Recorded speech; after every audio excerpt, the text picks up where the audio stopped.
Good morning, everybody. Hi, it's Patsy here, and I just wanted to say good morning to everybody, and thanks for joining me this morning.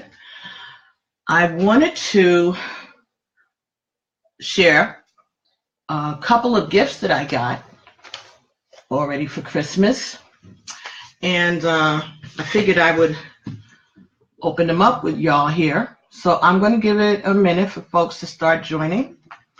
And during the unboxing, I can respond to questions and stuff. Good morning, Randy.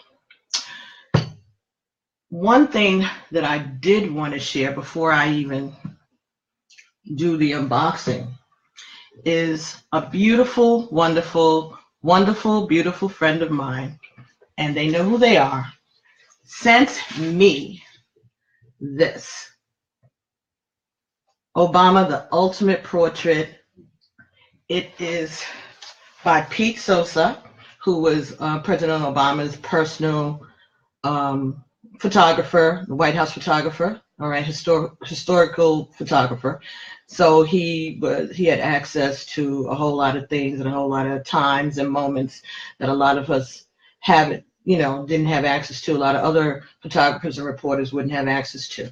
And a dear, dear, dear, dear, loving, loving, wonderful friend of mine sent this to me as a early Christmas present, let's say.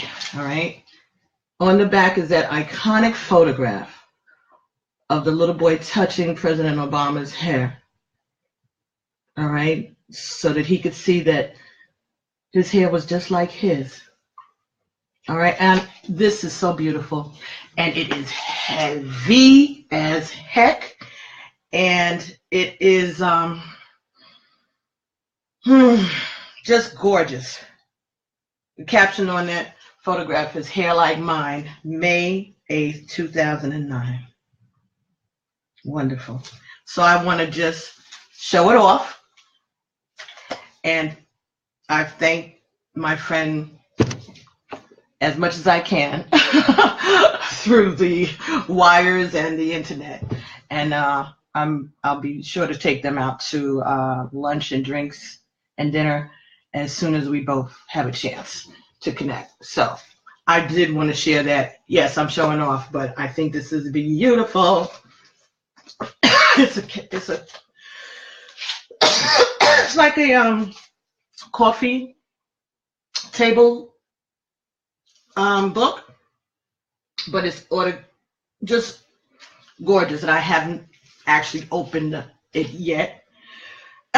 When I do, if I ever do, because this is going to be a collector's item one of these days, I'm sure, for my grandchildren.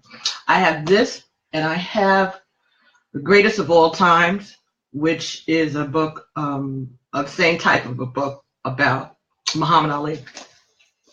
And I actually got that because I saw that President Obama had an autographed copy of it, and he was showing it off one day. And I just went ahead and I ordered one for myself. And it took a long time to get, and it was not cheap. But I have that too, and it's still sealed in the box. Could be a collector's item. And I have grandkids, and who knows, it might be worth something for them one day. But this, love. So thank you, friend, again, and I just wanted to share that with you all and show that off. I have I don't have a lot of friends, people that I call friends, but I have, the ones I have are dear. Hi, Jane. Good morning. Oh, you're not scared? Okay. All right. So what is... Hi, Sharif. How you been? So what's going to happen this morning is I got Santa Claus over here. All right, Santa Claus brought some early Christmas gifts to me because I've been so good.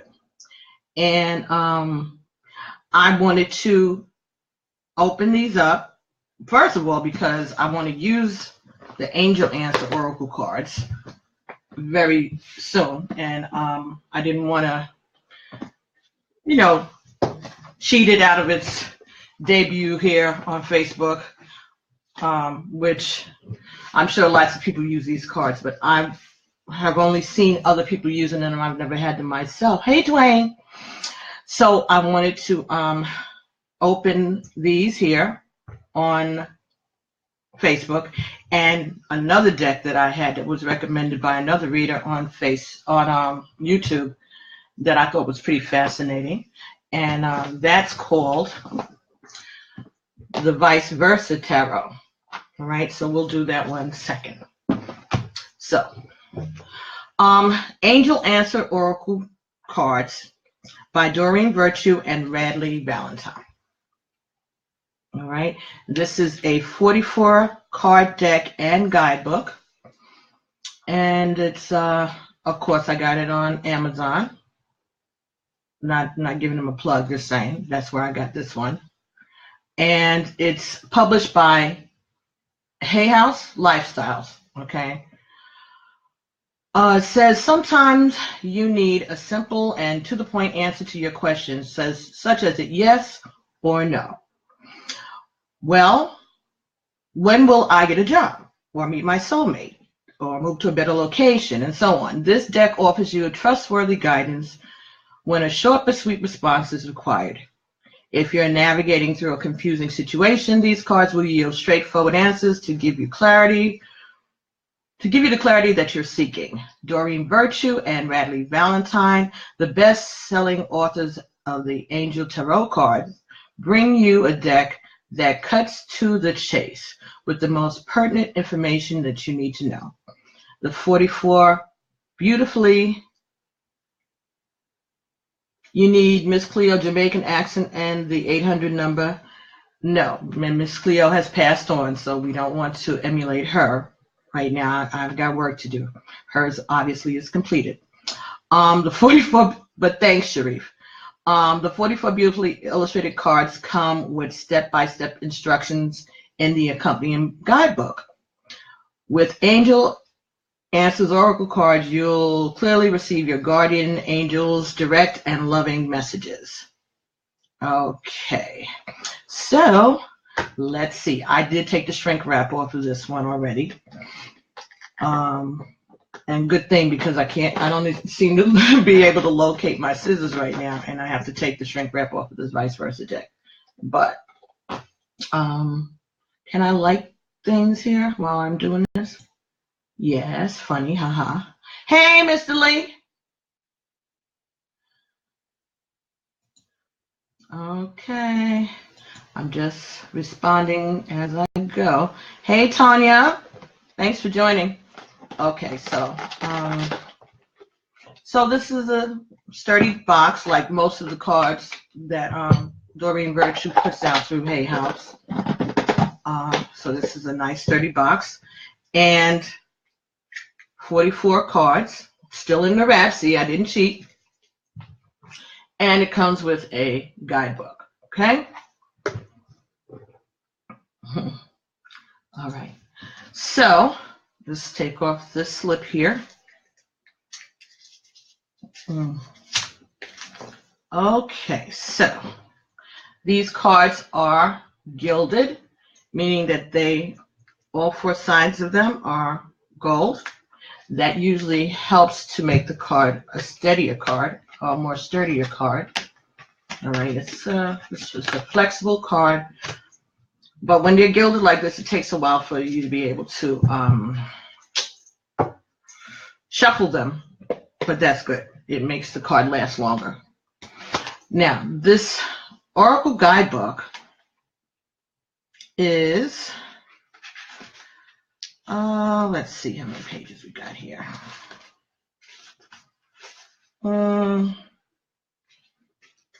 It is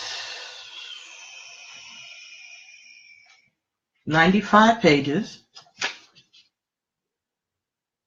94 pages plus the biographies about the authors and other advertisements in the back, and a place for you to write your own notes. Hey, Ramona. Hi, Angel. So let's see what are they saying here?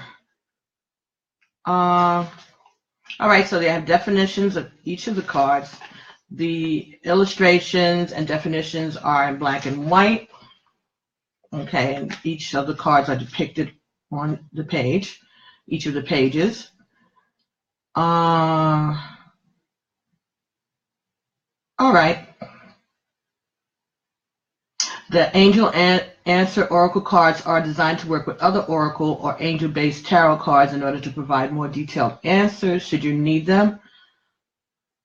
Okay, simply complete steps 3 through 6. Okay, so they have steps, how to prepare the cards, which we've already done. I let my cards sit on the altar for, at least a week. Crystal on top. Sometimes I sleep with them under my pillow.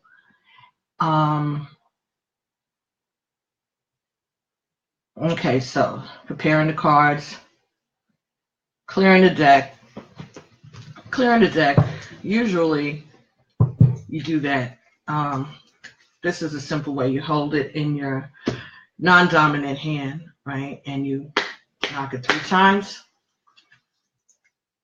But good luck. I do it on both hands because I can't be ambidextrous sometimes. And that's good when you get things like this in.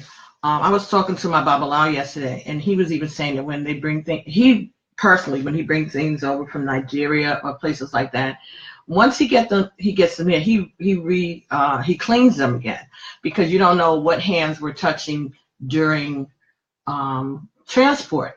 He says it's like, would you buy a quilt and then drag it across, the United States and then come home and put it on your bed? No, of course you wouldn't. You'd wash it or whatever. He says it's the same principle. So when you get something, especially something that's spiritually based or something that's going to be dealing with energies, you would want to clean it off. So even if it's not cards, even if it's a statue or some kind of souvenir that you bring from overseas, you may want to clean it off. And you can burn sage on it. You can always, wipe it off with some Florida water. But even some incense, a candle. Hi, Rodney. How was your birthday? Happy birthday. Oh, you got the book. All right. Yeah, so, if you want to, you should try to remember to do that. If you're going away and you're bringing things home, things that you're going to be using in your home, even if it's just going to be a decoration, and then you go at it from overseas, you might want to just, sage it out, because you don't know what energies have come. Even if you brought it home, if you put it in baggage or had it, posted to you, you should still just do that little extra thing, because you don't know what energies these things bring from wherever they're coming from, right? You don't know who's touching it. The person in baggage check, somebody might have put a hex on them, and here they are touching your spiritual stuff. I know, but just saying. Better safe than sorry. It won't take any problems. So, get some sage or some incense and just, sage it, blow some sage on it, and let it sit, so that you don't have any problems when you bring it into your home to enjoy it. Okay? So, moving on. Getting back to the cards. So this will help you know about the timing of when an event will occur. All right. So you clear your deck, prepare your cards, ask a question. Think of a question you'd like to have answered. If you're pulling cards for someone else, ask him or her to think or voice a question. Heaven hears your thoughts, so you don't need to say your question out loud. Okay. Shuffle the cards. Okay. Dear God, I ask that you be sure that only your pure and trustworthy messages come through these cards. I ask that the card answers I receive be clear and easy to understand. Please help me to see, hear, feel, and know your messages for us. I ask that this card reading bring blessings to everyone involved. Okay, so that's the prayer that they put in here. I do my own prayers, and I'm sure most readers do their own prayers. But this is one that they put in here. Now this says, once you start shuffling, pull any card from the deck. The card you draw will always be the right one. All right. Well, I normally allow I take jumper cards. That's how I always done it, and I haven't seen any reason to do anything otherwise, but we'll see. So let's just take a look at these individual cards. Okay, so the back of each card, this is the artwork on the back of the cards. Very beautiful. All right, so I'm trying to show it to you so there's no glare. So that's the back of the card. Now, there's a different message on each card, and the one that's on the back of this one is, you're ready. Okay, so there's looks like Isis, maybe. Right, and you got cherubs around. It's all gold. All right, so let's see what you're ready means. And they're in alphabetical order.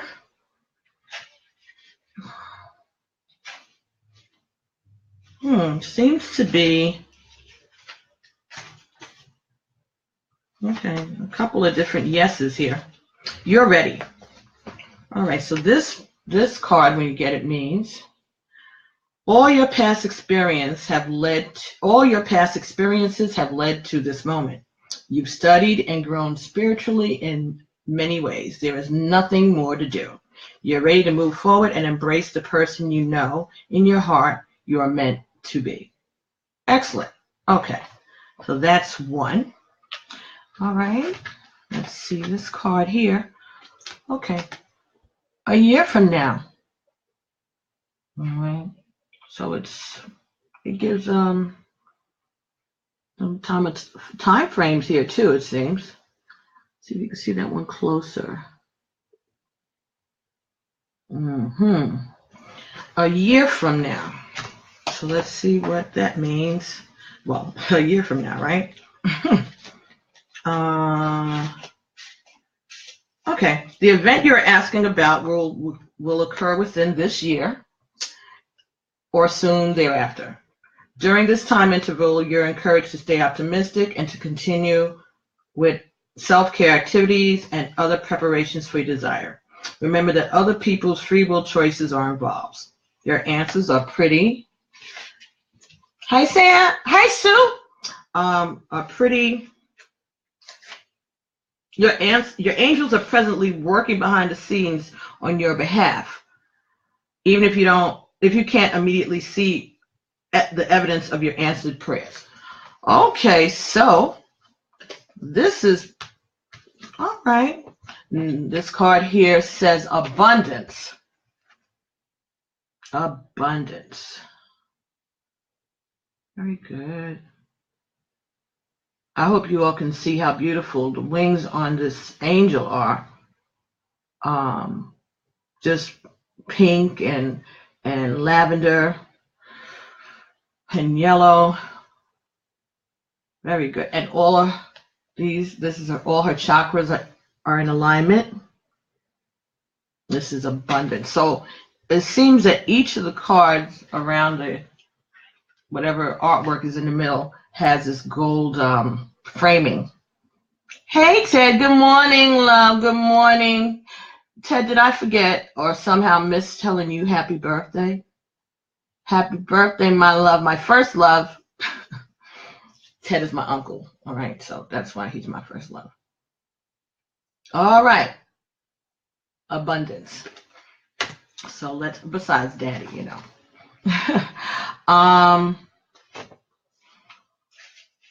abundance. Okay, so here we go. Abundance. Great abundance will find its way into your life. Your plans will yield prosperity, providing a sense of security about your future. Your angels will be with you as you take the actions necessary to manifest your dreams. Abundance is not always financial in nature. You may be seeking to manifest new ideas, a larger circle of friends, vibrant health, or romantic love. This card can also reflect an inflow of these types of treasures into your life. Open your arms to heaven and receive the gratitude which you deserve. All right, so very good. I think this is cool. Hey, good morning, Sue. Okay, so this is good for getting straight, quick. Oh, yeah, okay, so I see these cards. It has weight, success. This is abundance. Ask your angels. Be assertive. All right, and there's the angel has a key in her hand. Big happy changes. Choose a new direction. Compromise. Forgiveness. Okay, these cards, because they're new, they're somewhat stuck together. Oh, not only was that one stuck together, it was upside down. That's strange. This card says, don't stop. All right. All right. Very, very, very, very, very, very good. I like this. Get more information. Helpful people. Ooh, nice. Gorgeous. If you believe. If you believe. I want to see what that one means. Okay. If you believe. All right. What you need right now is faith. You can have what you desire, but you must believe that it can be so. Stay positive and visualize the outcome you're hoping for. Let's see, can you see it better here? Set aside any negativity or pessimism in favor of a sunny outlook. The law of attraction brings to us what we expect to receive. Okay, if our perception is that we deserve great things, then we will attract happiness. If we fall into doubt and don't believe our own self-worth, then our experiences will match that energy. Believe in yourself and your cherished dreams. Okay, that's beautiful. All right. Improving health in the near future. It's up to you. Okay, so that's taking ownership. Let go. Listen to your intuition. Now, that illustration is the same as what's on the back and what's on the box. So, listen to your intuition.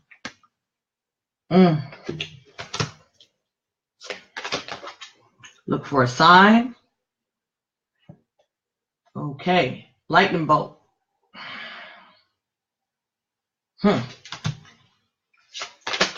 Meditation brings answers. Okay. No. And no exclamation point. Okay. Well,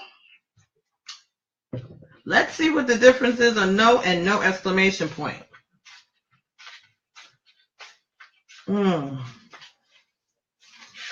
Okay. No. Okay, so this is the regular no. The answer to your question is no. You may gather additional information by asking other questions surrounding this issue, and drawing another card. Okay, so this is no, but you can go further. No with an exclamation point. Let's make sure you see that little exclamation point at the end. The response to your inquiry is a firm no. You needn't worry, though, as you will see why this is the perfect answer as time goes by. So if you get this card, don't ask nothing else. Just let it go. It is what it is. For the no with the exclamation. So the no without the exclamation point, you can see what you can do to turn that no into a yes. Maybe. No need to worry. Okay, no need to worry. That's good. All right, and that says your worries and concerns regarding this question are unnecessary. God and your angels have this situation well in hand, and everything is going to turn out perfectly.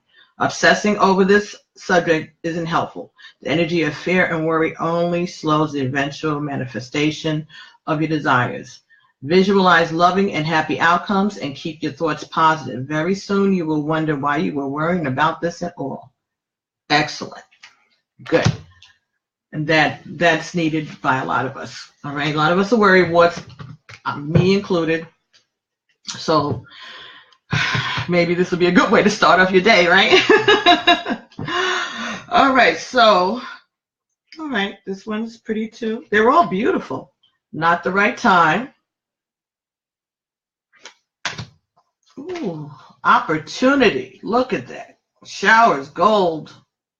Gold showers, gold bubbles, coins. Opportunity. Something's opening up. Hey, Kevin. Hey, Mark. Peaceful resolution. Perfect timing.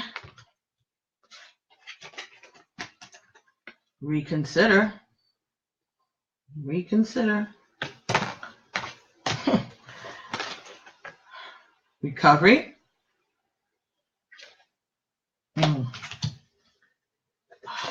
Remain positive. Romance.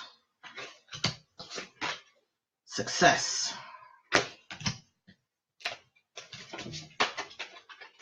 Yeah, these are sticky. All right. Take action. Good. Let's see what take action once says.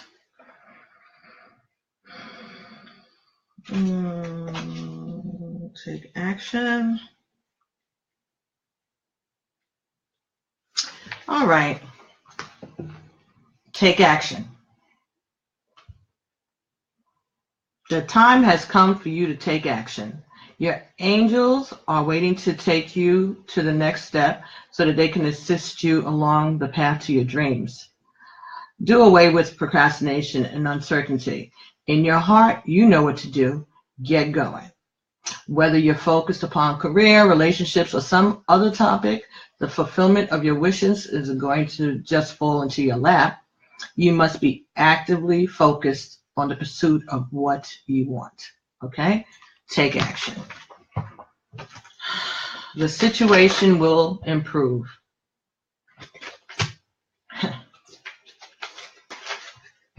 There's something better.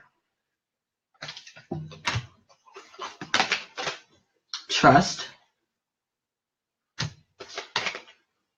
Unlikely. Wait. Within the next few months. Within the next few weeks. Yes. And yes with an exclamation point. So fair is fair. Let's see what yes and yes with an exclamation point mean. Yes with an exclamation point is beautiful. She's got 2 balls on the air, 1 silver and 1 gold. All right, so let's do yes, the regular yes first. Hey, Archie. Okay, yes. The answer to your question, this is the regular yes without an exclamation point. Okay, the answer to your question is yes. If you want more detailed reply to your inquiry, you can ask additional questions and pull more cards. Okay? Okay, so that's just yes. And if you want to go further, then you can go further. This yes has the exclamation point, and it says, bravo, the decision you've made is the right one. There's no need to continue to sort through additional options. You know what to do, and you should move forward with your plans. You've made the correct choice for your own personal growth and development. However, always got to be a however, right? However, some decisions can be a true challenge. If the task ahead of you is daunting or even sad, then proceed with your plans in a way that is life-affirming and self-loving. Ask your angels to be with you every step of the way. And don't hesitate to call upon friends and family for support. Okay? And when they say friends or family, they're also saying to call on your ancestors, call on your spirit guides, your divine power, whatever. Okay, so this is pretty cool. 44 separate cards with these different actions. And I think this is going to be pretty good. I think this will probably be best to utilize in private readings maybe, or one-on-ones, or when I'm doing Facebook Lives and people are asking questions. Like right now, if somebody had a question, you could post the question to me. If you want, I could read it out, or if not, you don't have to. But you could just tell me you have a question, and I guess you could think about it privately to yourself. And when you're ready for the answer, we could shuffle and see what you get. That might be one way to do it, like this.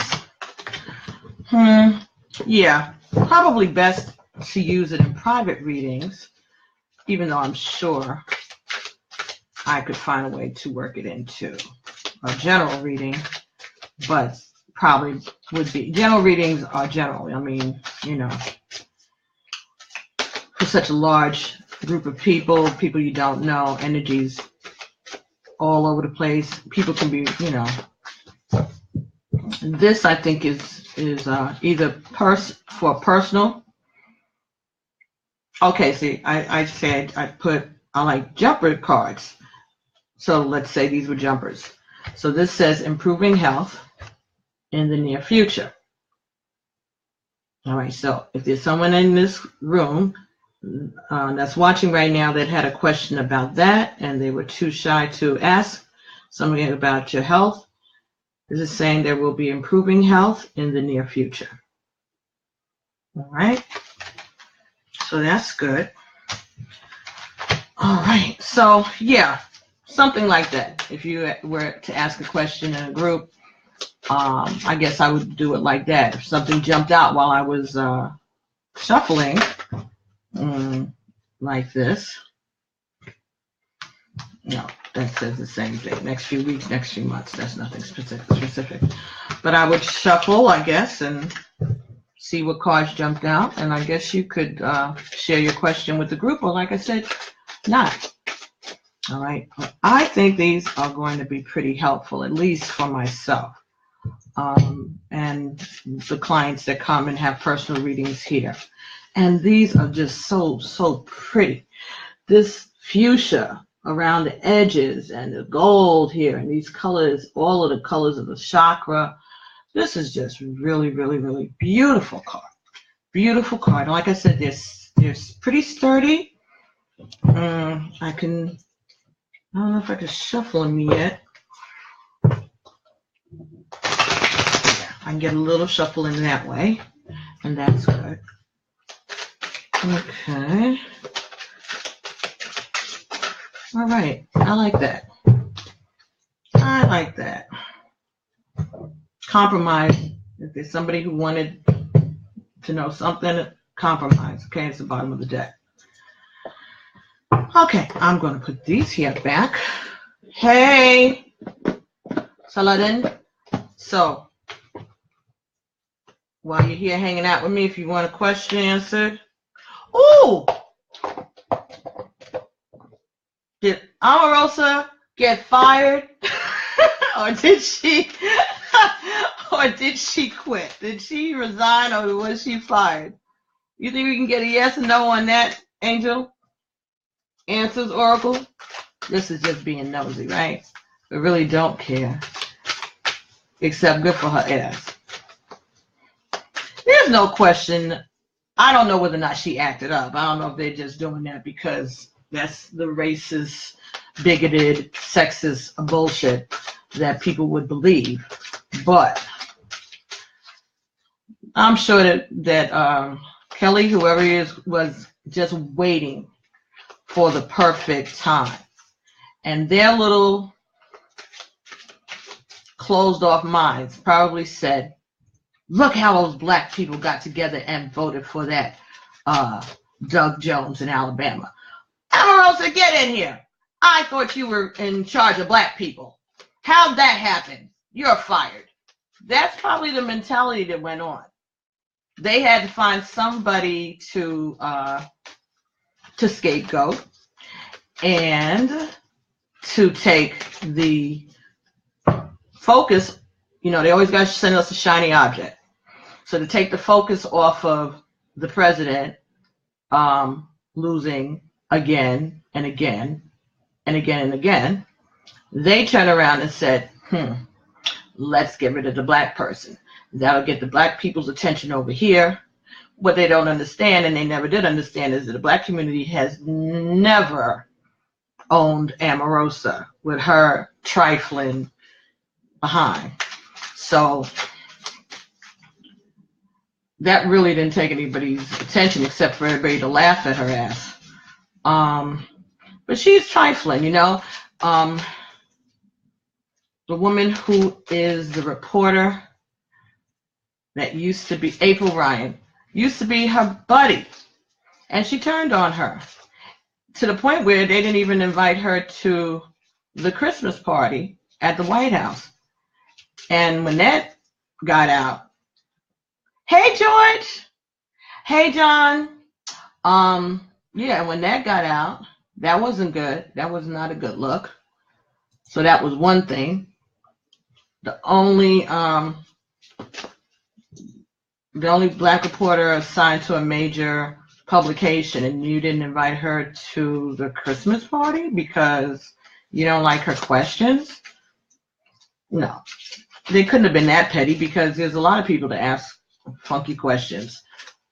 I bet you Omarosa was behind that nonsense, but that's the kind of person that she is. She takes, just like Trump, she takes out her personal vendettas on people, and you can't put a person like that in power. All right. She's very quick to say how she worked in the previous administration with the Clintons, and you know, she didn't work for Barack Obama. She was just a supporter. But still, she's an opportunist.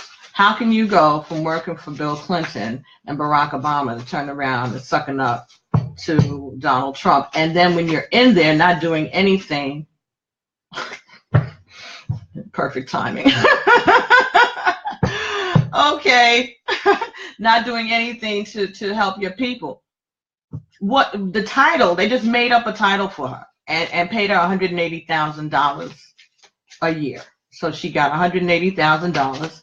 She got her wedding to be held at the Trump Hotel in D.C., which is bad and gaudy enough. Then she traipsed over to the White House with her wedding party to take pictures like she's the first daughter or something like that. They just don't let any old buddy have their wedding at the White House. You can't just run over there like you go into the fountain in Brooklyn Grand Army Plaza to shoot pictures. It's not done like that. But she did it, and she got away with it because she's got the ear of the president, of something of the president. You know, I could have believed that she made an attempt to go to the private quarters, to go upstairs and speak to the president in person. And she did that because she'd been used to doing that. Why was today any different than any other day? I'm just saying that she was used to entering the quarters. This says compromise. She was used to entering the quarters, and she just probably when Kelly said what he said, she said, really? Let's see what Donald has to say about that. And turned on her heels and started to walk towards the family quarters, and Secret Service didn't grab her. Trump's paid thugs that he has as security around him because he doesn't trust the Secret Service and because he knows his days are numbered. And when the Secret Service really decides that they're going to arrest his ass and drag him out of there, he's going to have his paid thugs already on site. So they're probably the ones who, hey Raymond, they're probably the ones who grabbed her and escorted her through the gates. So I don't believe the Secret Service put their hands on her. I don't think they had a chance. But I'm sure that she did try to go towards the living quarters, and she was probably told no. She went to talk to Ivanka. Ivanka was like, I'm not in this. So now she wants to go and talk on Good Morning America, and she has so many things that happened that hurt her so badly. Really? So then why weren't you saying that? She went to the Black Journalists forum they had a few months ago, and she got into a fight on stage with Al Joyner or somebody. She's just tacky. She's just tacky. She's a troublemaker. She's evil. There's something wrong with her. And she can't be trusted. There's nobody nowhere that has ever dealt with that woman that has anything positive to say about her except Donald Trump. And we know what a great judge of character he is. So, She performed on The Apprentice years ago, got into something with some of the women there. I think she accused them of using the N-word against her, and that was debunked. And she gets in fights with all kinds of people. So I don't believe that she was, dragged out screaming and tossing her shoes and that kind of stuff. I don't think she did that. But I do think that she tried to go over General Kelly's head, so to speak, and try to get Trump to look out. But Trump looks out for nobody. He has loyalty to no one. Not even you. He had you, little black girl, working in the White House, and your job was to make sure that black people voted for the candidates that he said, or at least stay home and not show up. The car was let go. Okay, so she was let go. Let go is fired, isn't it? Yeah, let go is, well, I guess if you put in your resignation and they don't want to accept it. No. She was let go. That's fired. So she's lying as usual. And the words of our cousin, our famous cousin, Robin Roberts. Bye, Felicia. Hey, Milton. So that was the Angel Answers Oracle deck, 44 card deck and guidebook, artwork by Marius Michael George. Okay, so that's the artist. Kudos. I think I've seen his name on some other cards by Doreen Virtue and Randy Valentine. Not this one, but there are other cards that I've seen his artwork, their artwork, or Marius, could be a woman. Marius, M-A-R-I-U-S, Marius Michael George. Well, good on you. Good work. Very pretty, very beautiful. Hey, Milton, did I say hi? Yeah, I believe I did. Okay, so that's that. I'm going to be looking forward to using them now. Ta-da-da. This book, this tarot, the Vice Versa Tarot. All right, now, tarot cards, there's a difference between tarots and oracles. Oracles, the answers are usually right there on the card, and there are a lot of clues and everything right there. And plus, they come with the guidebook most of the time. So, oracle card gives a kind of a clear answer or a situation. Tarot cards are a little more intricate. Tarot cards tell a story. Okay, the story of the tarot are the adventures of the fool, which is card 0. That would be this card in this deck. All right. So the Adventures of the Fool and all of the different tarot suits, the major arcana, which are like, temperance and strength and death and the Wheel of Fortune and those major arcana, those cards are the people and the situations that the Fool meets along the way, right? This is the back of the cards. All right, so normally a usual tarot card, you get it, and this is the back, and then this is the front, right? And if I get it like this, that's reversed. And then there's a reading that goes along with that. There's an interpretation that goes along from upright to reversed. In this deck, you can get upright,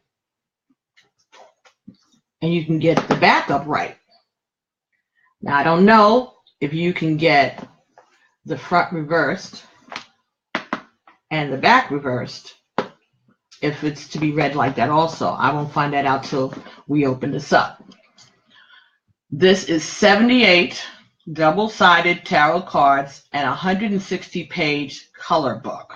So instead of getting 78 cards, which is what you get, it's like 2 times 78, because each card, when you lay it out, each one is a separate reading, whether it's back, it counts as 2 cards because each side has its own interpretation.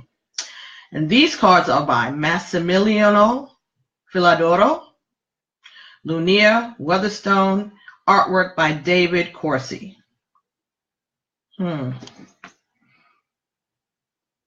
Okay. 78 double-sided tarot cards. And this is published by Lo Scarabeo. This is the same people that made the sexual magic deck that we opened up last week, those of you who joined me. And that seems to be working out pretty well. Okay, so let's see if we can open these and give it a whirl. Okay. It's pretty weighty, pretty heavy, and this is like a very light green. Okay. And okay, so it's magnetic closure, right? So it opens like that and closes. So very nice. And this is how the box looks when it's open the first time. This little ribbon helps you to pull up this guidebook.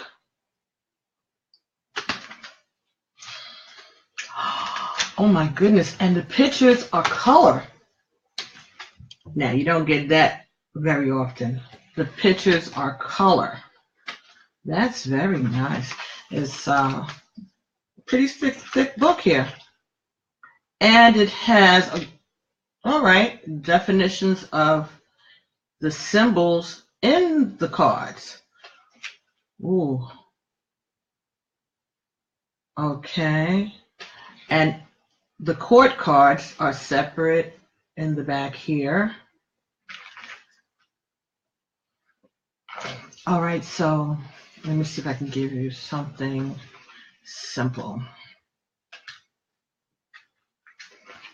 All right, so let's say they're talking here, things about the court cards. That would be pages or knaves, knights, queens, kings, right?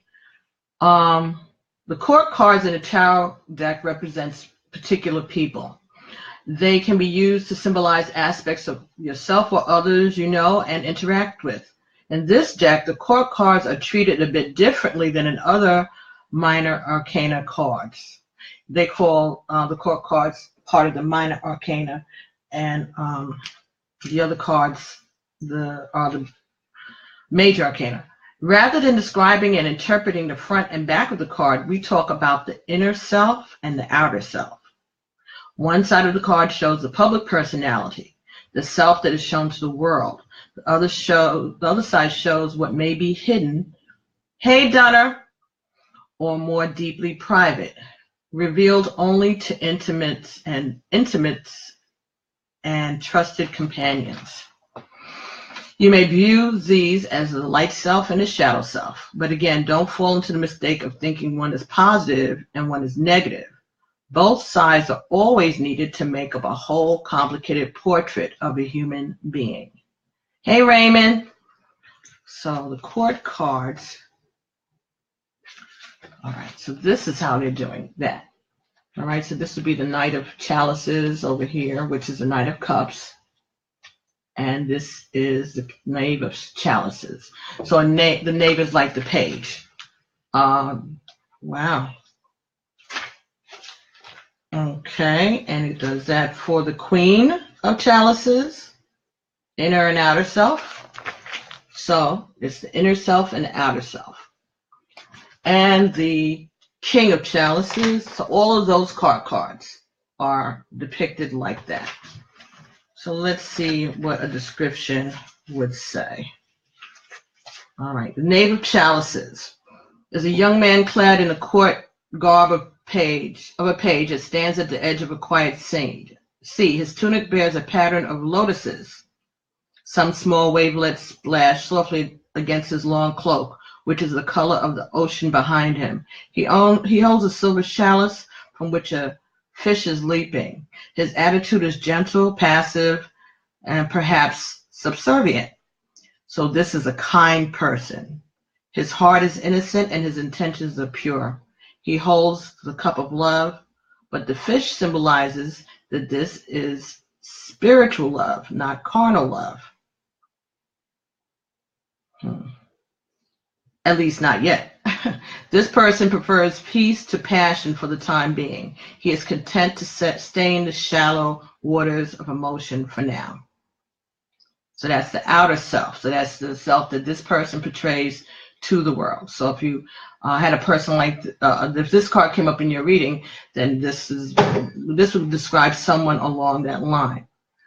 The back of this card would be the same image, but from the back. This young man still standing at the shore's edge, so it's the same person, but it's his back. You're reading the back of him. Still standing at the shore's edge, gazes upon a multitude of stars. The ocean at night has deepened in color, as has the knave's cloak. A sea turtle surfaces in the dark water. This person's inner self and outer self are pretty much one and the same at this stage. The inner self is just a bit darker. He keeps his moodiness to himself, and the more tender emotions that may be too vulnerable to the roughness of the world. This turtle offers a clue as to why. Sea turtles are old souls that have been swimming the dark waters for many lifetimes. When it feels threatened, it withdraws into its shell. For this person, it feels safer to stay in the shell. Over time, he may learn that gentleness does not mean weakness. Okay, very good. So that would be how those court cards would be interpreted. Okay, so now they also do the regular numbered cards. And they go each side. So it's this side and that side. When you get this side in a reading, when you get this side in a reading. So let me see if they do reversals here. They may not. Okay.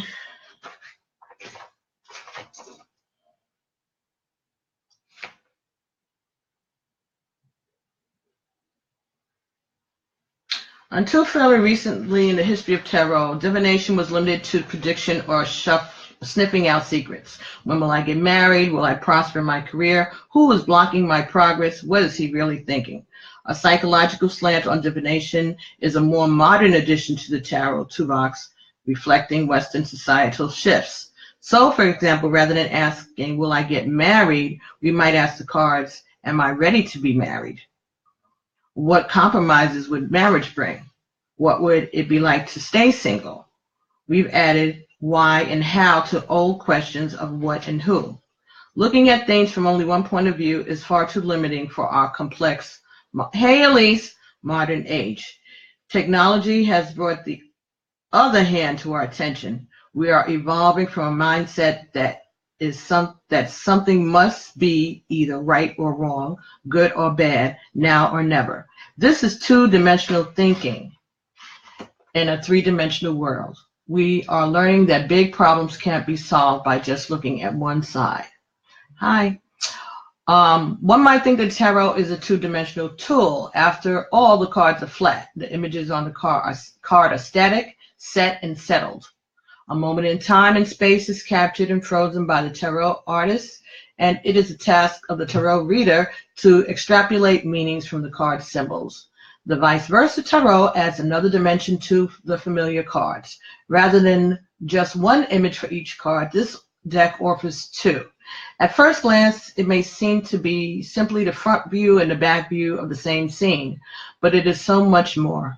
Imagine a card laying flat on the table. The two-dimensional image is what it is. You read the card as a single concept.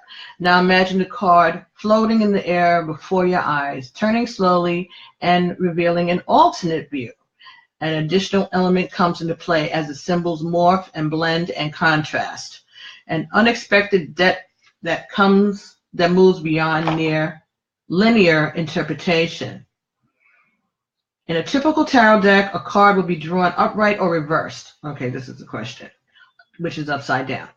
Many readers interpret upright and reverse cards differently. If you're familiar with the tarot, it may be tempting to use the vice versa tarot in a similar way, the front side being positive and the back side negative. In other words, the two sides contradicting each other. Instead, take a clue from the deck's title. The Latin phrase vice versa means the other way around, not better or worse. For example, many of the cards show a daytime view and a nighttime view. The energies and metaphorical meanings of day and night differ, but one isn't better than the other. As with the Chinese concept of yin and yang, the two sides make up the whole. When you work with these cards, look for visual pairs such as these. Day and night, outside, inside, dry, wet, warm, cool, open, closed, dawn, dusk.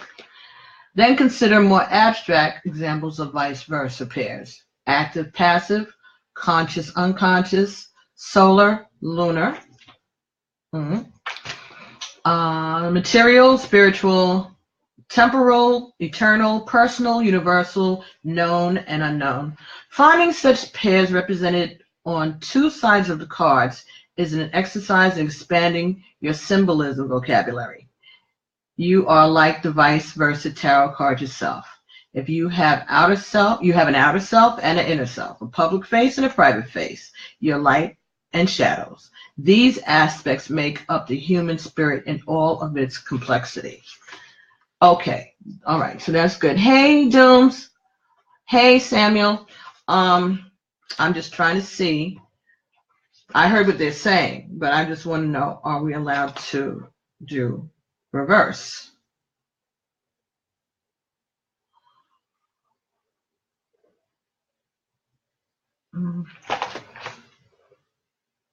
Many tarot decks have 78 card images. Vice versa tarot has 156. Yeah. Imagine how many possibilities for interpretation are present in a typical deck. Doubling these possibilities may seem daunting at first. As said above, the vice versa means the other way around, not better or worse. Keep this in mind as you work with the cards to help you keep getting this mindset. The descriptions of the cards say this side and that side rather than front and back. Okay.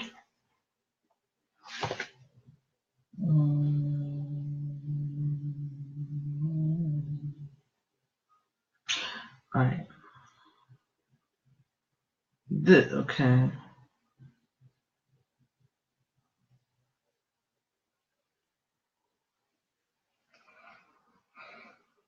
Mm,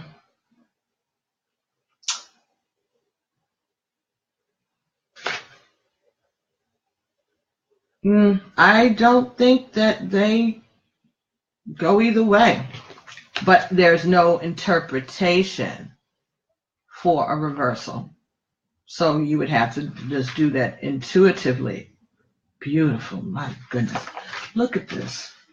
This is the Hanged Man. I hope you can see this, how beautiful this is. Okay, stop playing Patty. Open up the card. All right, so this is how the cards lay in the box over here. So they're like in a little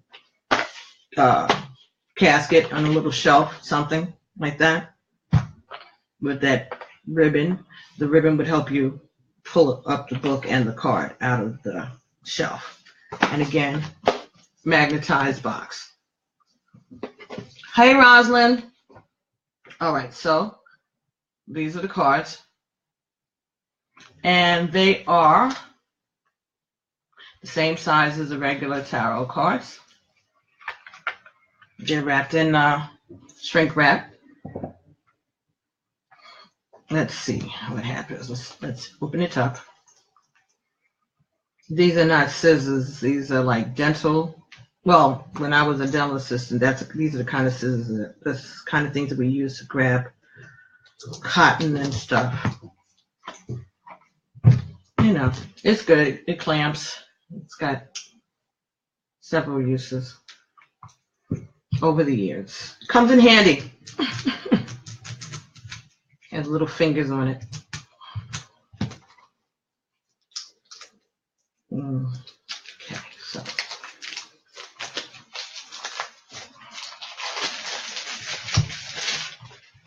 so these are not gilded like those other cards were, like the angel answers. So these are regular cards. It's not gilded on any of the sides.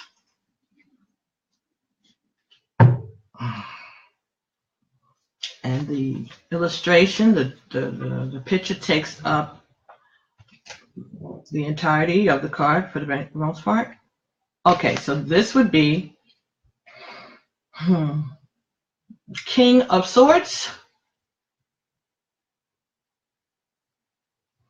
in the front, and this would be in the back.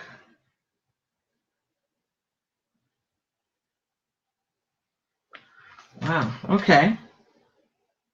On the bottom is a clue as to what this is, because he's got a crown and a sword. So if you weren't sure, right there would tell you that he would be the King of Swords.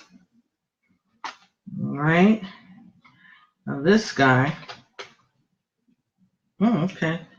This is the Knight of Swords.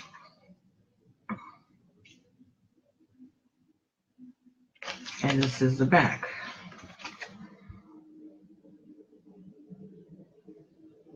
Of that card. So these have distinct, separate meanings. All right, so this is a knight. You know he's a knight because he's got a horse.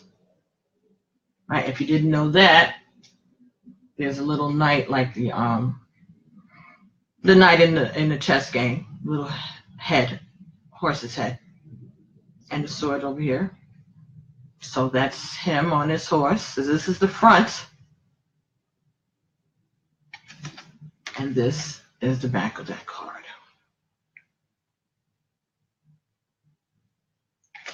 There's a difference here. Very nice, beautiful cards. Again, they're very, they're not even as thick as these regular tarot cards, really. They're not. This is a heavier paperweight, but it's still glossy. You know, it's not paper. It's more like a playing card. The tarot cards are heavier than a regular, like a deck of cards that you would play spades or, you know, at the casino. So a little thicker quality to tarot cards, to at least the Rider-Waite card. These are thinner weight in your hand, but they fit in your hand. And all right, so this is just introductory card for the product itself. All right, so as I said before, the tarot is the journey of the Fool. And this is card number 0. All right. So this is telling the story of the journey of the Fool. So this is how the Fool card would look normally. But this is how it looks in this deck. So I'll read the meaning of this so maybe we can see what the difference actually would be. And I will put it in my new rigging. This way I can turn it around for you guys. So this is the front of it. And put it there while I read it. Let's see as closer as I can get for you. Vice versa deck. 0. Hey Treva. Hey Rosalind. So the Fool. That side. Through the land he leaves behind, though the land he leaves behind is barren, the land that lies before him is green and welcoming. Oh, sorry. This side that's facing you. A blind youth stands at the edge of a precipice at sunset. Though the situation seems perilous, his attitude is serene, not because his eyes cannot see the danger, but because his inner sight tells him that all will be well. The country from whence he came is arid and mountainous, and yet he made it this far alone. Foolhardiness is the boldness to do what appears to be foolish. The fool travels light, and a small satchel contains only what he holds most precious. Some say it holds the collected knowledge of universal memory. All right, so that's the bag. When you get this card in a reading, rather than doing what seems reasonable, logical, or safe, the Fool epitomizes the idea of taking a leap of faith. Hey, Darnell. Though success is the ideal outcome, it's the leap itself that matters most. The Fool goes from experience to experience in a serendipitous way. Every turn along his path adds to his wisdom. Choose to be bold and foolish if you want to make progress on your own path. So that's the interpretation of the Fool in the straight up, upright, this side, right? Now, if it came reversed in the regular Rider-Waite deck, I would interpret that differently. That would mean that the choices or the travel that you're getting ready to make or the chance that you're getting ready to take may not be a good idea, or it's going to come slowly, that you're going to leave and you're going to move on, but it may not be as quickly as you think it was. That would be one way to interpret that reversed. So, well, upside down. This card on the back, again, it's not reversed. It's this side and that side. All right, so this side, let me just make sure that you can see without the glare. Okay, this side says, though the land he leaves behind is barren, The land that lies before him is green and welcoming. Gently rolling hills promise an easier journey once the descent from the precipice is made. The evening sky seems to scintillate with stars that shine down on the unseen fool. He is not alone after all. His faithful dog accompanies him. Bathed in the warm light of the setting sun, the dog keeps watch for a sightless master and observes the comet that blazes across the sky. When you get this side in a reading, something good is on the horizon, though you may not know what it is yet. Where you are headed is better than where you've been, so don't be afraid to continue along the path. Trust your instincts and be guided by them, and be aware of signs that may seem portentous. These don't have to be as obvious as a comet. Sometimes the smallest changes can be enough to alter your trajectory in a meaningful way. Okay, so now they mention that his dog is there with him on this side. And if we go back to this side, he doesn't even have a dog. The dog is missing. And in the regular tarot, he is usually accompanied by a dog. So they chose to make that change. I'm going to see if I can find the card so you can see what I'm saying as far as the difference in the artwork, and therefore I guess it changes the meaning, because this way with no dog, no dog, and he truly is traveling alone, sightless.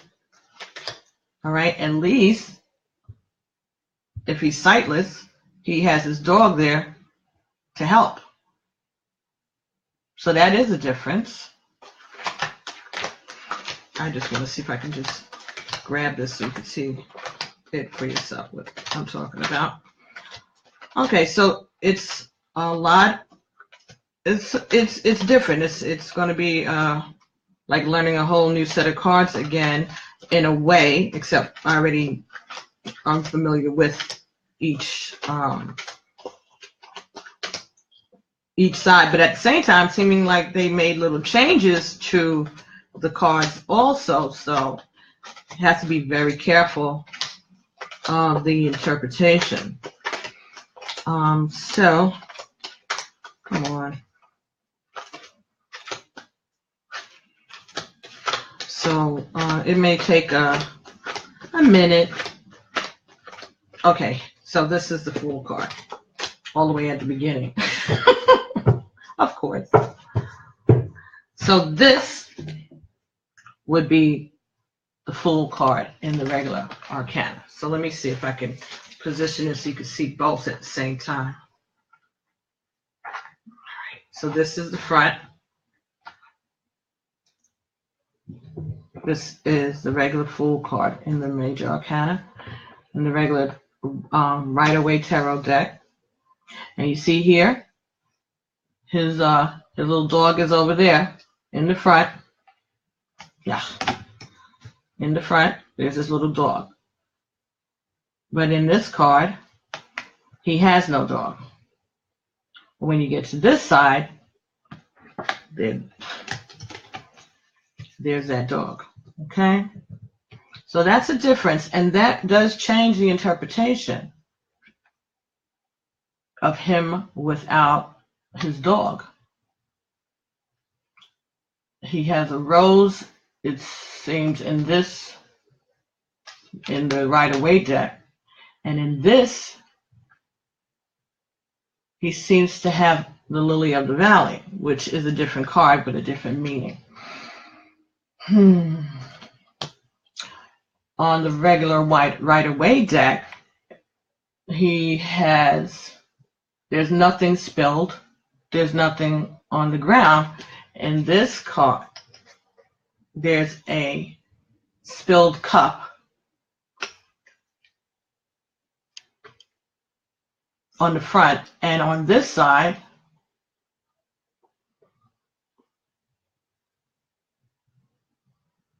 it seems to be spilled and broken. Yeah, there's a lot going on the back of that card that's different from the front of that card, and also different from the regular Rider-Waite deck. So this is going to be pretty interesting. This is going to be pretty interesting.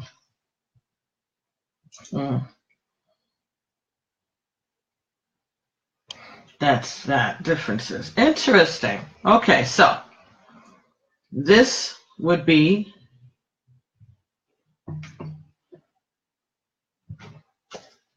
oh, wow. This is the Magician card, number 1 in this deck. This is the side that we would normally see, the Magician. All right, and this is what it looks like from the back.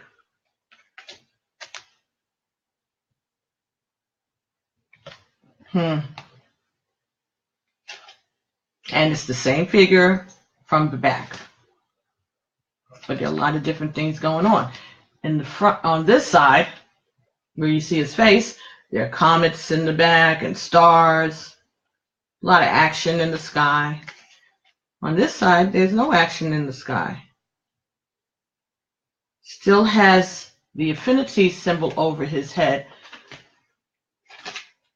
And in this one, it seems to be a little heavier than this one. And in this side, it shows all the things that he has at his disposal. And on this side, you don't really see too much of what he has, except that cup. But then there's something going on the back of his cloak that I'm sure there is. Hey, Mitzi! That I'm sure there is some interpretation for that's different from what we would normally think, because in the regular one of these, you don't get that. You don't get all of that detail. And as I said, they have moved some things and added some things to the card. And all right, this will be the last one that we do of these, because this is interesting. And I'm going to be doing some more of the love bites. If you all haven't seen them, there's some posted already on YouTube, and I'm going to be doing one for Taurus today, at least. That's the plan. So I got to get moving on that. But I've done several already. I have done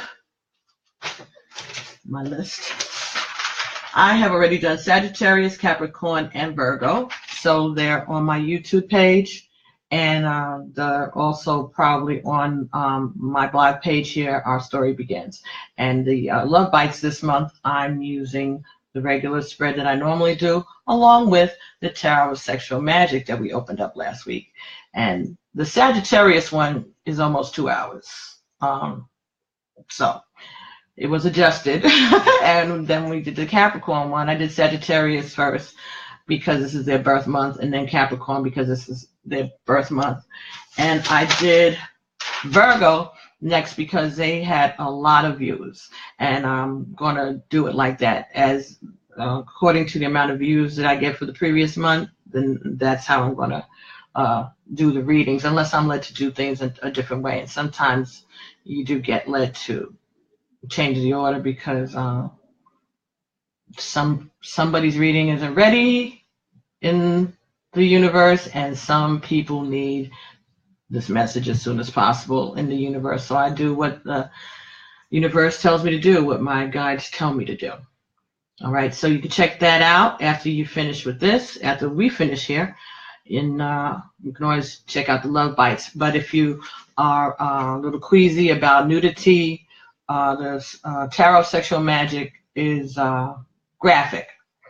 And but I do it so that the regular Love Bite is first, and then I do the tarot sexual magic. So if you have a problem with that, then you can just sign off after the love bite. You'll be able to tell because there's a difference, and you'll see it as you watch it. So the Sagittarius one was just like an experiment, so don't worry about that. Just enjoy it because it's very interesting, but it's long. So if you have time, get a cup of tea, sit back and watch it. The Capricorn one and the Virgo one is probably the way it's going to go from now on. So they're a little shorter, but still detailed. The whole idea behind love bites was for it to be short and sweet, but hey, you got to do what Spirit says do. Anyway, the Magician, this side, says, the Magician stands barefoot upon a stone terrace, his right hand holding a candle that burns at both ends. Held vertically, this is a physical impossibility, as fire only burns upward. But magic isn't constrained by such details. His left hand points to the ground, signifying the creed of ceremonial magic, as above, so below. On the table before him lie the 4 tools of the minor arcana: the sword, chalice, wand, and pentacle. And you can see that on the table: the sword, the chalice is the cup, sword, chalice, the wand, and pentacle is a coin. Okay. The stone table itself appears to have no legs. It floats before the magician as if supported by his will alone. The magician exudes an air of calm power as the firmness of his stance and gestures proclaim his confidence.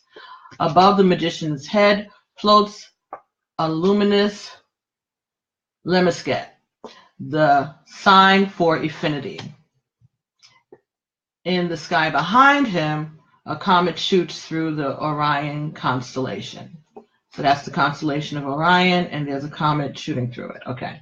When you get this side in a reading, hey Roy, hey Brenda, magic is the power to change reality by will. Magic is the power to change reality by will. The magician channels the natural forces of magic that are around us all the time. He isn't necessarily more personally magical than anyone else, but he has dedicated himself to honing his powers and honing his skills. He believes in magic, and it is this belief that makes magic possible. The card says that you will have all you need to make any desired changes in your life or excel at anything, at any undertaking, but you must believe it to make it real. You must believe. And this is the other side. Now, on the other side, his robe is red. On this side, his robe is purple. Purple is a color of royalty, right? God loves the color purple. That's what they told us in that book, in that movie. So there's one obvious difference, and it doesn't seem to be a table in front of him.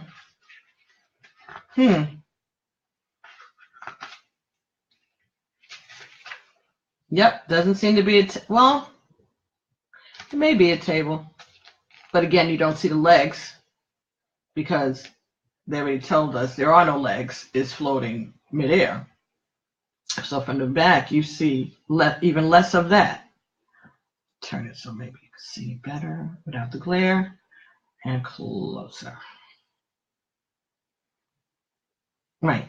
Okay, that side. The magician faces the sunset in communion with the power of night meeting day. He acknowledges the darkness and the light, both within and without. In the shadows, the back of his robe is not red, but purple.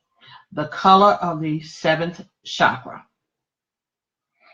the energetic seat of wisdom and enlightenment.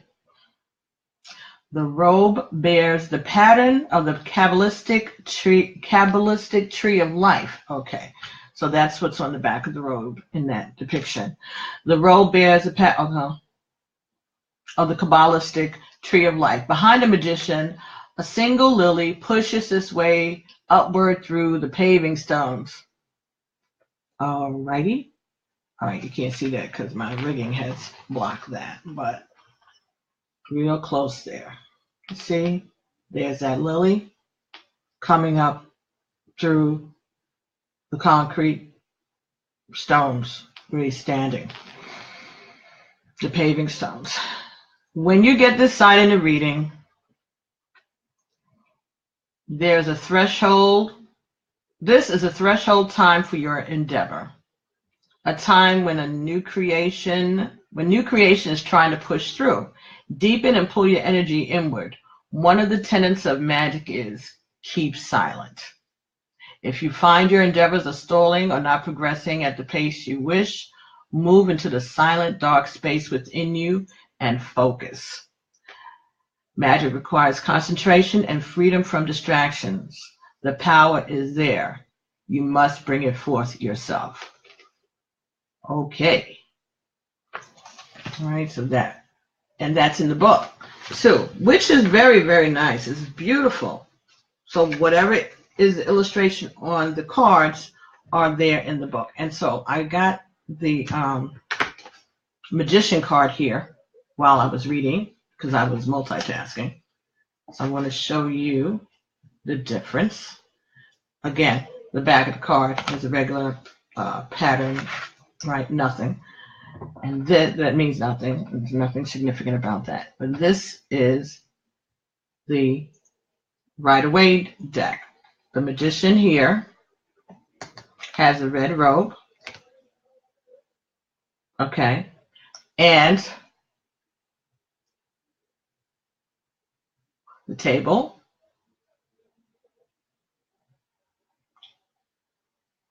Table in this picture appears to have legs, but it may not. Let's see there. It seems to be the you know how a table starts to have a leg. So that seems to be there because as his robe is red and that's not the same color going down. So I'm saying in this, he has a red robe. The table has legs. In this card, the table cuts across his robe to his undergarment there.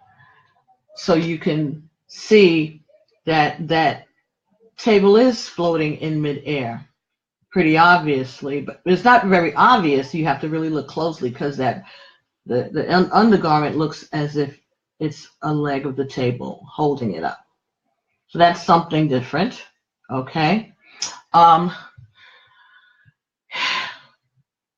Here we see the wand and the sword and the cup and the pentacle.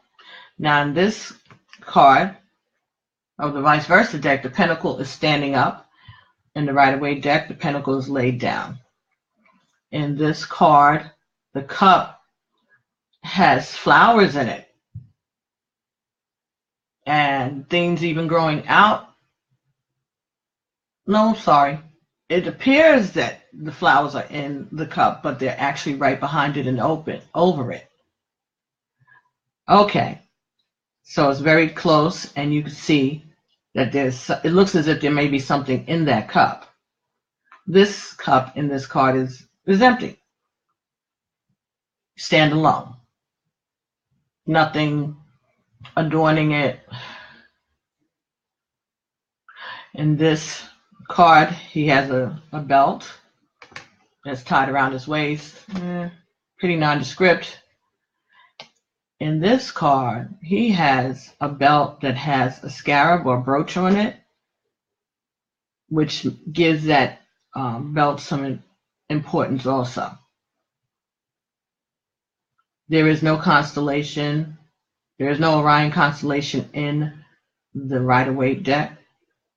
Instead, it's just more of the greenage, the roses around the outside of the frame of the picture. Again, the infinity card is there, but there is no other action. In this card, there's action of that comet behind his head. All right. In this card, that what he's holding in his hand, his magic wand, is just a magic wand. In this card, his magic wand is lit on both ends. It's more of a candle. And as they said, a candle only burns down, not up. So how is that possible? Through the power of magic. Hey, Denise, through the power of magic. So this is a more detailed description and illustration, and may have deeper meaning. And then on top of that, you have the back of the card, which is a sole separate interpretation all its own. So this is pretty interesting. I'm going to have to work with it and see how that would work as far as reversals go. As I work, reversals in my regular world would be magician upright, position reverse. Okay, this would say, you have all the tools that you need to do the task at hand. Okay, you have the power, you know what to do. Okay, and this would be that you're not utilizing your talents and skills, and you're not utilizing all of your tools. I wouldn't think to say that about this at all. But what about this or this? So if this comes out this way, how would I interpret it? Well, that will come as I get to know the cards, and also according to the way the reading, if it's in the middle of a reading, that would help me understand. But I'm going to read more of the book and find out what it is they want you to do if a card comes in reverse. They may just say to turn it around and read it right side up.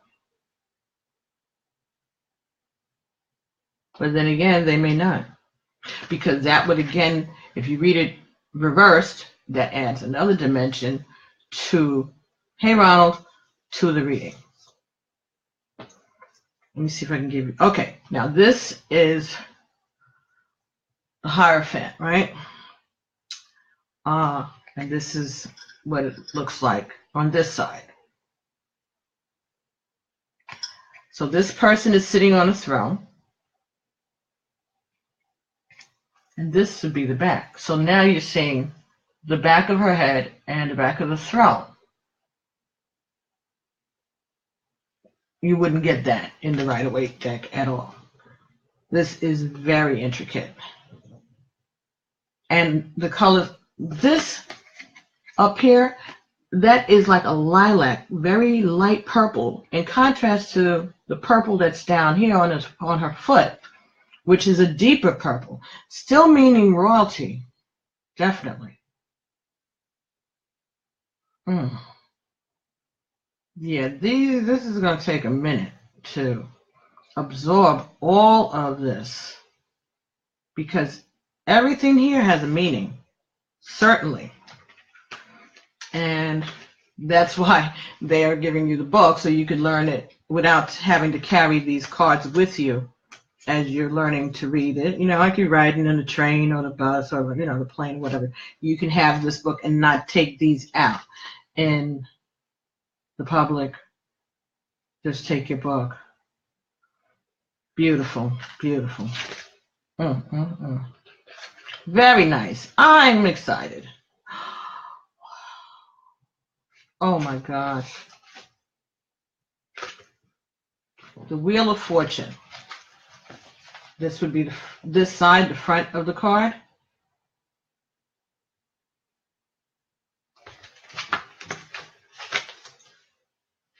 And this would be the back of it. Hey, don't we know that guy? That's the magician again. What's he doing on the Wheel of Fortune? We shall see, but he's certainly not included in the Wheel of Fortune in the right-away deck. Wow. The wheel is the same with the symbols of esoteric wisdom and secrets. The magician is a master of these mysteries, but he does not master the wheel itself. Destiny is destiny. The message here is to remember that you are a soul on an earthly journey. You have chosen to ride the wheel. Use your will in a positive way to influence events and circumstances to make the most of this ride. Study the mysteries which sparkle of points of light in the dark of night. So this would be the reverse side in this deck of the Wheel of Fortune. And this would be the front of the Wheel of Fortune. That's two totally different cards. These people don't even show up in this on the other side. The Wheel of Fortune cannot be halted in its timeless turning. To be born is to be on the wheel. Two sides of the card show two approaches to this inalterable fact.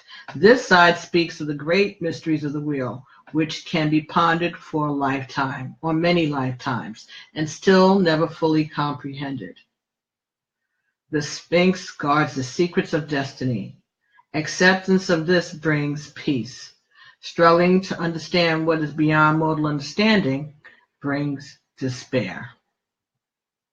Under a pitiless desert sky, a sphinx rests her paw upon the Wheel of Fortune. The wheel is carved with sacred and esoteric symbols that speak of the great mysteries of life, death, and rebirth. Two Egyptian gods stand beside the wheel. The snake-headed Typhon, who brings chaos and destruction, and the jackal-headed Anubis, who accompanies the dead into the afterlife and beyond. Both are in Greek dress and have human bodies, denoting a union between the Greek god Hermes, who is also a guide of souls. Hermes as discernment and intelligence to the powers of Typhon and Anubis, so that our lives turn upon the wheel. So as our lives turn upon the wheel, we gain wisdom with each turning. So that would be the interpretation of the front of the Wheel of Fortune. And I already read you the interpretation of the back. Wow. Gorgeous. Interesting. Okay. The Sphinx and the two gods are gone, and the day's heat has given way to the cool starry night.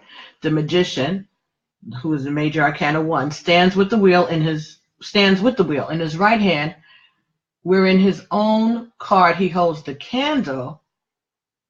He now holds the Ankh, the symbol of life. His left hand points to the earth as before. With this gesture, he calls upon the life force to manifest on earth, so that it has greenery. And so it has, okay. With this gesture, he calls upon the life force to manifest on earth, and so it has. Greenery springs up from the barren desert floor. Okay, so the front of the card is barren desert. On the back of the card, there's life. There's greenery. Okay, and the magician is there holding the Ankh, which symbolizes life. So life has been brought forth. Yeah, okay. That is interesting. All right, this might take me a minute and a half to figure it out. But, hi, Carmen. But I will do so. So, I think these are cool. Very interesting. I'm going to place them back in their casket, in their coffin, along with the book. Very nice. And I will be taking a look at that later on today. So that's the Vice Versa Tarot. 78 double-sided tarot cards with a guidebook. All right, by Massimiliano, Filadoro, Lunanea, Weatherstone, and artwork by David Corsi. David with an E, Corsi. Davide, Corsi. Beautiful artwork, Mr. Corsi. Very, very, very heavy box. Very nice. Very protective casing. So can't wait to start working with that, and we'll see how that goes. In the meantime, I'm going to get back to work and let you guys get back to work into your multiple deaths reported on a derailed Amtrak train in Washington State. That just came across my live update. So if we're going to be praying for anybody who was involved in that crash in Washington. Wow. All right. So we pray for those people. Thank you, everybody, for coming by and joining me. Did anybody have any questions? Going once. I'm going to go to back to doing the rest of the love bites, or at least trying to get some more out of the way. These are not easy. They take a lot of energy, and sometimes I need to give myself a break, and I did want to do this live unboxing. I still got more cards to unbox, so I'll put a notification up when I'm ready to do it. Hopefully everybody's around, and you can join me again for that. But I do have a few more gifts from Santa that arrived. Again, for those of you who may have missed it, I got this. Isn't this beautiful? Obama, an intimate portrait by Pete Souza. This is heavy, but it's beautiful. All right, Pete Souza served as the chief official White House photographer for President Obama. He was with the president during more crucial moments than anyone else, and he photographed them all, capturing moments both classified and candid. Obama, an intimate portrait, reduces Sousa's most iconic photographs in exquisite detail, more than 300 in all. This is a portrait of exceptional intimacy and a stunning record of American history. Okay, this book only cost $50. And the back of the book is that iconic picture of that little boy, and it's captioned, "Hair Like Mine."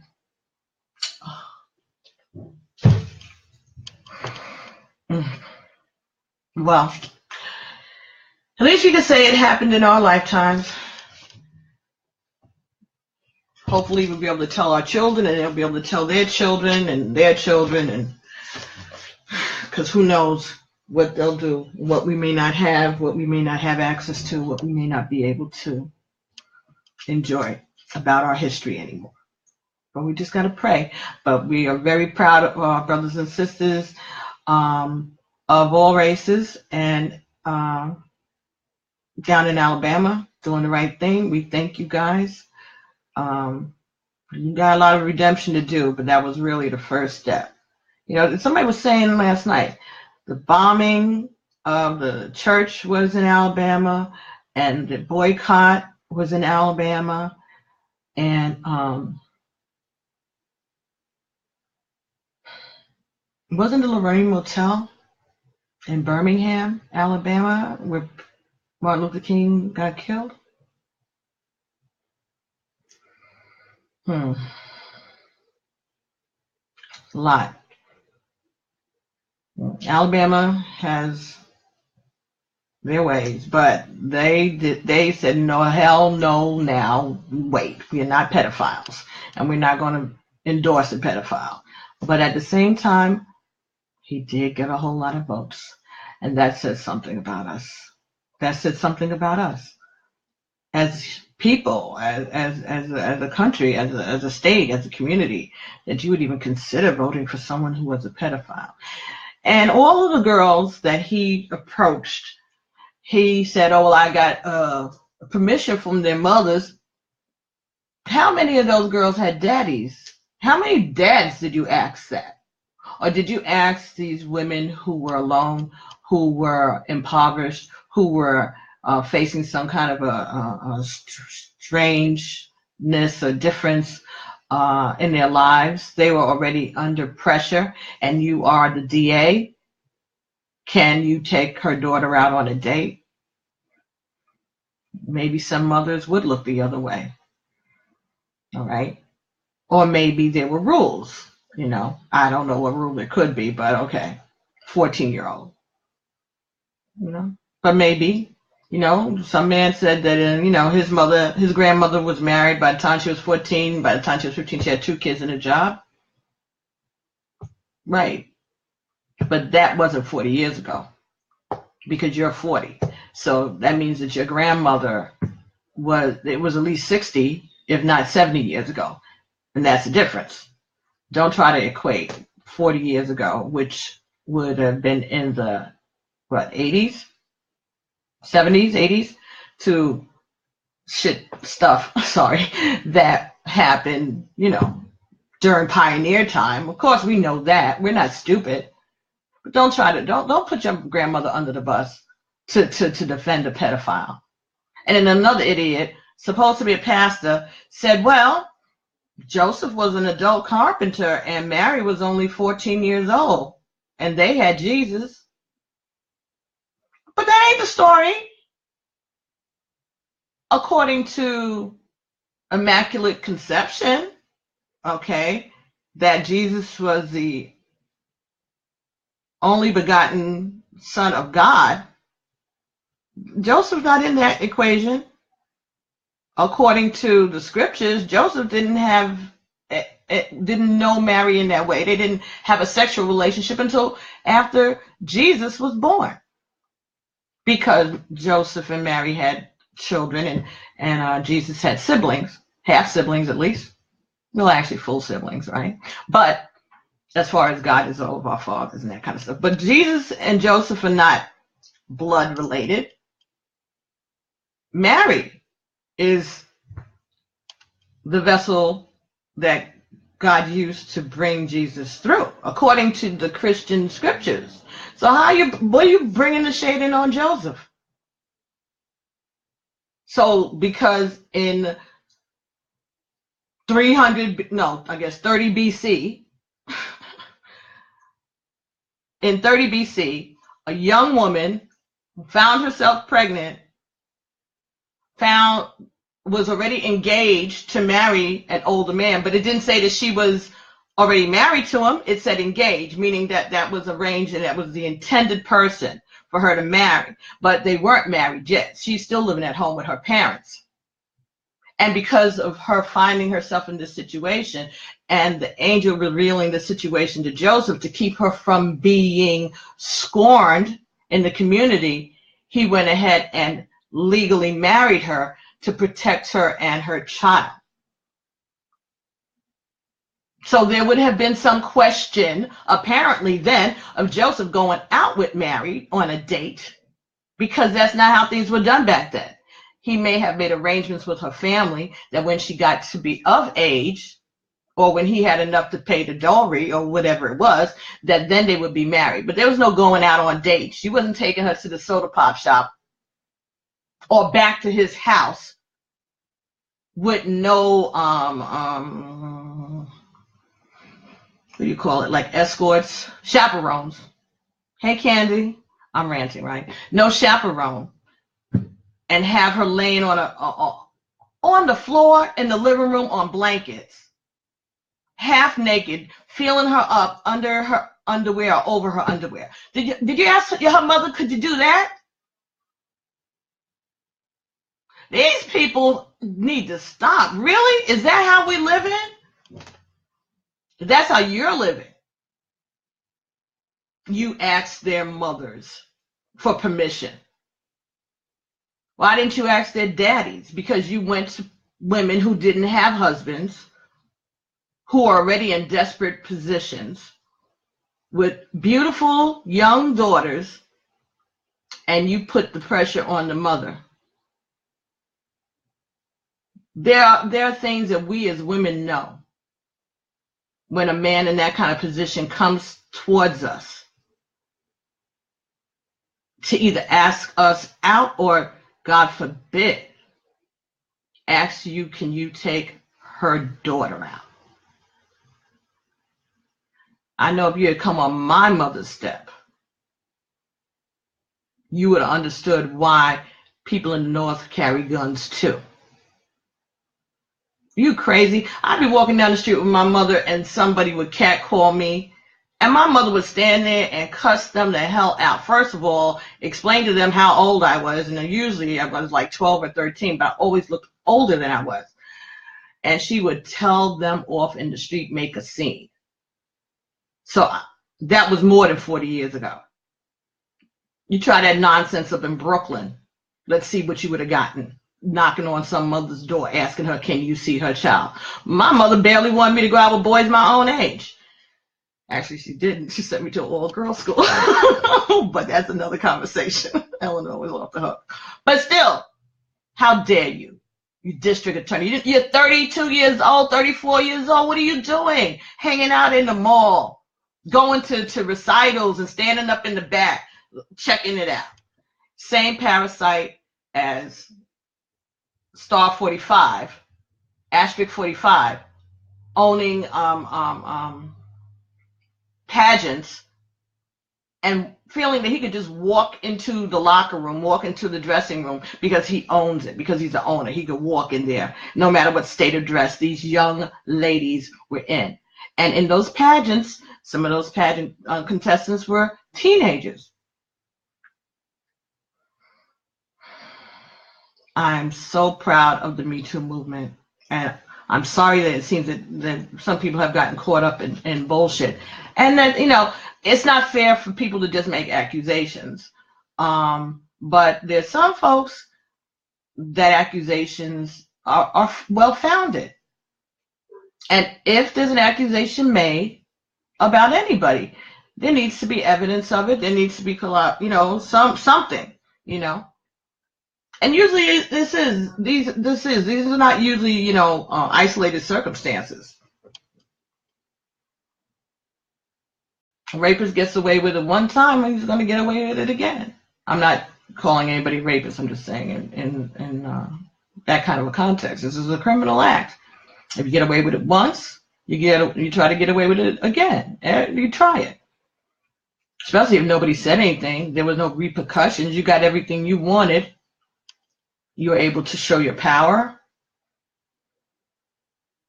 able to get somebody to submit or conform, or even if she didn't, even if she fought you off and got away, or, you know, slapped you in the face or spit on you or whatever, she wasn't telling nobody really. You weren't going to have any repercussions from it.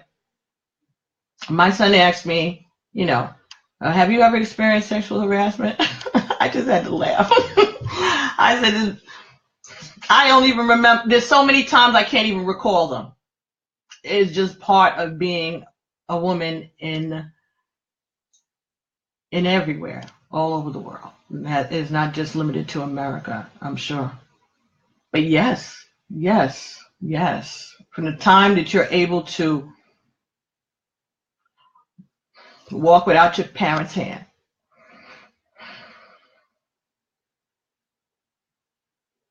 anyway, thanks everybody for joining us today. Sorry for ranting. Sorry for going into that. And hopefully it didn't trigger anyone this morning, because that was not my intent at all. All right. But we're doing better. We are strong women and we're a strong nation. We're strong people. And we will continue to overcome and rise. Right? So thanks everybody for joining me. This will be posted soon, shortly. If you want to take a look at it again, share it with your friends, okay? And join me on Facebook. Our story continues on my Facebook blog page. And if you put my email address, pbtarot7@gmail.com, into the search engine on YouTube, they should bring you to my channels. If not, one channel is Iya, Emi, Patsy. That's IyaEmiPatsy. And the other channel is Iya Arzula Egun. Iya, Iya, Arzula, Arzula, Egun, capital EGUN. And you should be able to find my channel there. If you'd like a private readings are $25, and you can send me an email with your information, your birth name, so your maiden name, and your surname now, so your full name, including your birth name and your date of birth. And if you're asking about a love interest, if you have their full name and their date of birth. And if you have any pictures, that's helpful. It's not necessary, but it helps, okay? And whatever you send, I'll be able to get back to you usually within 5 days, unless it's crunch time on the readings for everybody else, all right? But usually within 5 to 7 days at the most, all right? So that's $25 US. And there's through PayPal. If you want to make donations, you can go to the GoFundMe, PB7 at GoFundMe. So anyway, besides all of that, hey Brenda. Besides all of that, thank you so much for joining me today. Had a good time, very interesting, and look out for Angel Answers Oracle cards and the vice versa. And the love bites that are going to be going out this round from mid-December to mid-January are going to be including the Tarot of Sexual Magic. So keep an eye out for your videos, all right? And I've also done energies for the coming year, 2018, one for all of the signs, for everybody generally, and then each zodiac sign did a reading for them separately, and you'll find that again on my blog or on my YouTube pages. So thanks everybody for joining me. Please subscribe, like, and share on YouTube, and follow me on Facebook. Our stories continue, and I'll be seeing you guys soon before the holidays, right? Merry Christmas, Happy Holidays, Happy Hanukkah, Happy Kwanzaa, and Happy New Year if I don't see you soon. All right, and I will talk to y'all later. Bye-bye.